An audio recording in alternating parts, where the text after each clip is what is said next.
What if we told you this entire car was cleaned without using a single drop of water?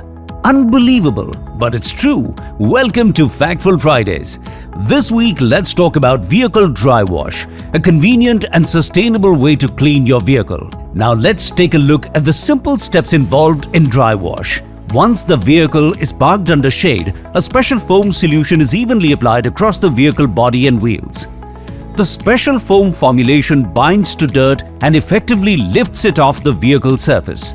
Once the dirt is lifted, the vehicle is gently wiped with a microfiber cloth, leaving it with a clean, smooth and glossy finish. What's more, dry washing doesn't leave any stains on the vehicle body, helping protect its shine and keeping it looking new every time. And that's not all.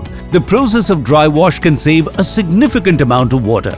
By choosing dry wash, you not only get a clean, glossy vehicle, but also play your part in supporting a more sustainable planet. Next time you visit a Maruti Suzuki authorized service center, don't forget to ask for a dry wash for your car. What car care tip do you want next? Comment below. Stay tuned, stay informed.